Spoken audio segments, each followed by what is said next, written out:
Excusez-moi. Bonjour amis photographes, bienvenue sur la chaîne La Pause Benoît. J'étais dans la Lune et j'étais en train de réfléchir comment on pourrait prendre la Lune en photographie. Alors, sans plus tarder, je vais vous montrer exactement comment je procède. Puis après coup, on fera la retouche dans Affinity Photo. À tout de suite. Alors, nous voici à l'extérieur. Nous allons voir maintenant quel matériel ça nous prend pour faire la prise de vue de la Lune. En premier lieu, ça va nous prendre un trépied. Par la suite, on va avoir un boîtier type réflexe. Après, on va avoir besoin d'un zoom avec une focale assez importante. Et pour terminer, une télécommande pour contrôler l'appareil à distance. Pour les besoins de la vidéo, je me suis installé sur le patio arrière de ma résidence, mais évidemment, c'est préférable d'aller en campagne pour éliminer toute pollution lumineuse. Il existe deux applications qu'on peut avoir sur notre téléphone pour connaître les phases de la Lune selon le calendrier. J'ai d'ailleurs fait une vidéo sur le sujet. Je vais mettre la petite barre info dans le coin droit supérieur de la vidéo. Et il y a une autre application PhotoPills qui existe qui donne vraiment la localisation de la Lune selon les heures. Ici, il est important de bien poser le boîtier et votre objectif sur un trépied bien stable pour l'orienter vers la Lune. Alors, il est important sur l'objectif de d'ôter la stabilisation pour pas qu'il y ait de vibration, mettre l'autofocus à off et puis on va aussi mettre à la plus grande focale. Ici, c'est un 400 mm. Alors ici, derrière la caméra, il est important de travailler en live view pour pouvoir faire votre mise au point. Et puis au niveau des ajustements, au départ, j'avais mis une vitesse à 1/320e de seconde, petite ouverture à 6.3 avec ISO 100. Et une chose que j'avais oublié de mentionner, c'est de mettre en mesure des lumières spot, étant donné que c'est vraiment un point lumineux dans un ciel noir. C'est très important de faire cet ajustement-là. Lorsque je règle mon appareil, je le mets toujours à la fonction miroir relevé. Je suis certain à ce moment-là qu'il n'y aura pas aucune vibration. Autre aspect technique, la Lune est en mouvement et puis elle se déplace de son diamètre à toutes les 2 minutes. Alors vous allez voir que vous allez faire peut-être 3-4 clichés, puis elle va déjà dans le cadre s'être beaucoup déplacée. Alors vous allez être obligé de recadrer à nouveau. Autre aspect que vous devez faire, c'est de faire plusieurs clichés et vous pouvez aussi faire des tests avec soit l'ouverture ou la vitesse de votre boîtier. N'ayez pas peur de regarder vos photos et de zoomer dedans pour voir vraiment la netteté sur l'ensemble de l'image.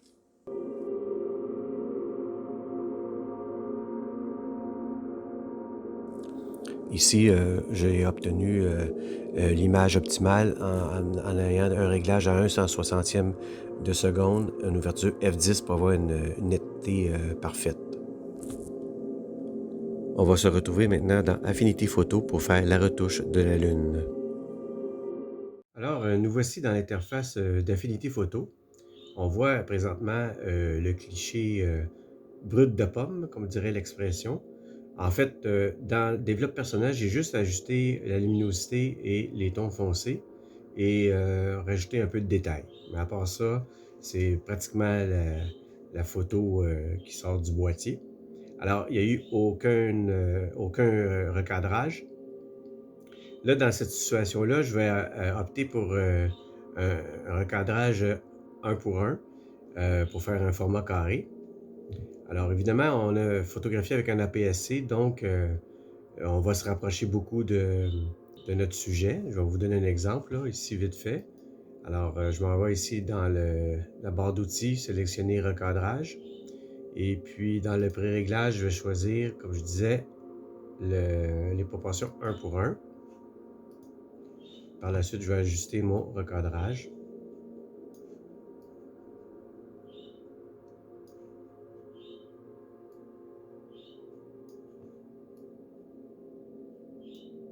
Et je vais dire appliquer.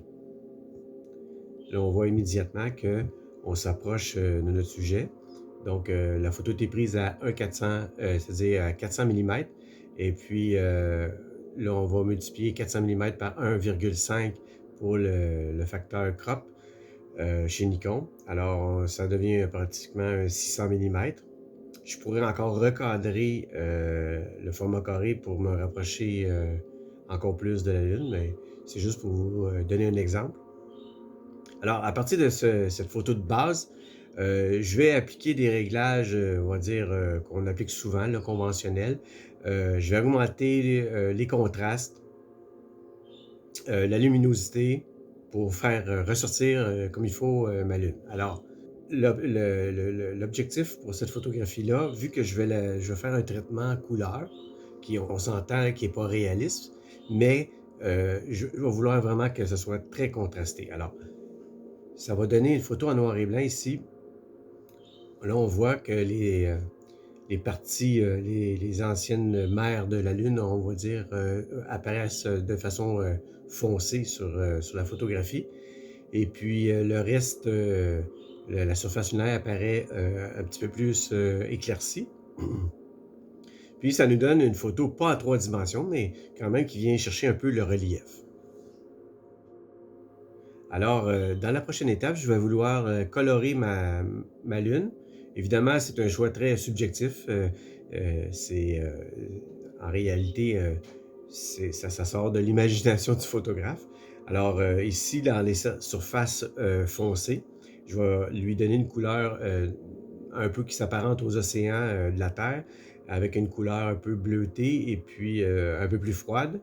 Puis pour ce qui est de la surface lunaire en tant que telle, je vais lui donner une couleur un peu qui s'apparente dans les orangés pâles, là, si on veut, pour donner un aspect plus lunaire, si on veut. Alors, on va passer à l'étape suivante. Alors ici, pour donner la couleur à ma lune, j'ai été simplement... Il y a peut-être d'autres façons d'aborder la question avec d'autres calques de réglage. Puis ça sera peut-être intéressant si jamais d'entre vous avez déjà tenté l'expérience, avec quel calque de réglage vous avez fait cette manœuvre.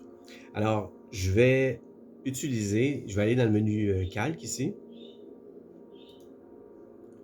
Puis, nouveau calque de réglage, puis je vais aller chercher filtre d'objectif ici.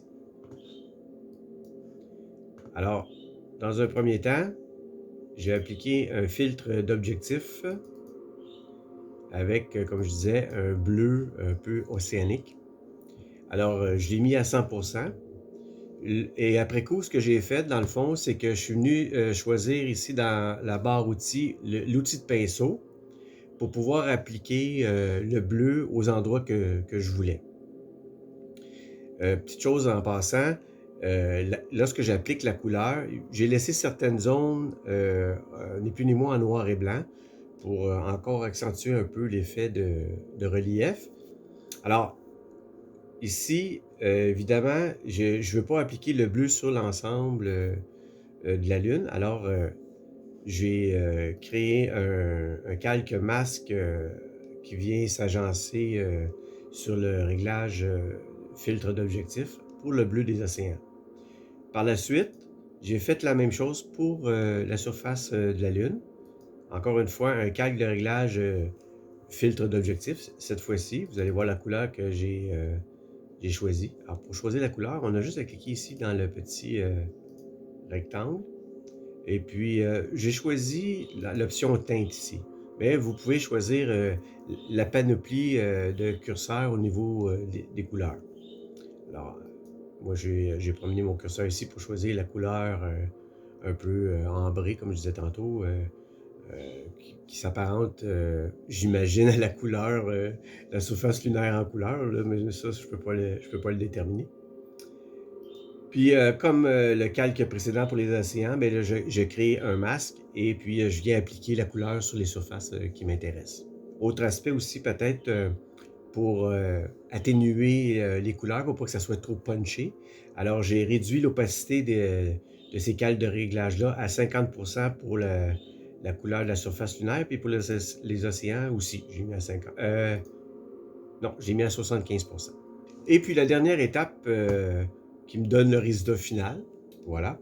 Alors, je viens appliquer, ben, en fait, je sauvegarde ce que j'avais fait auparavant, puis après je viens aplatir, le document pour avoir heu, un calque, pixel, puis repartir avec un nouveau réglage pour, ajuster ni plus ni moins, avec le calque de réglage, balance des blancs, pour refroidir un petit peu l'ensemble de la photographie vu que c'est une photo d'espace.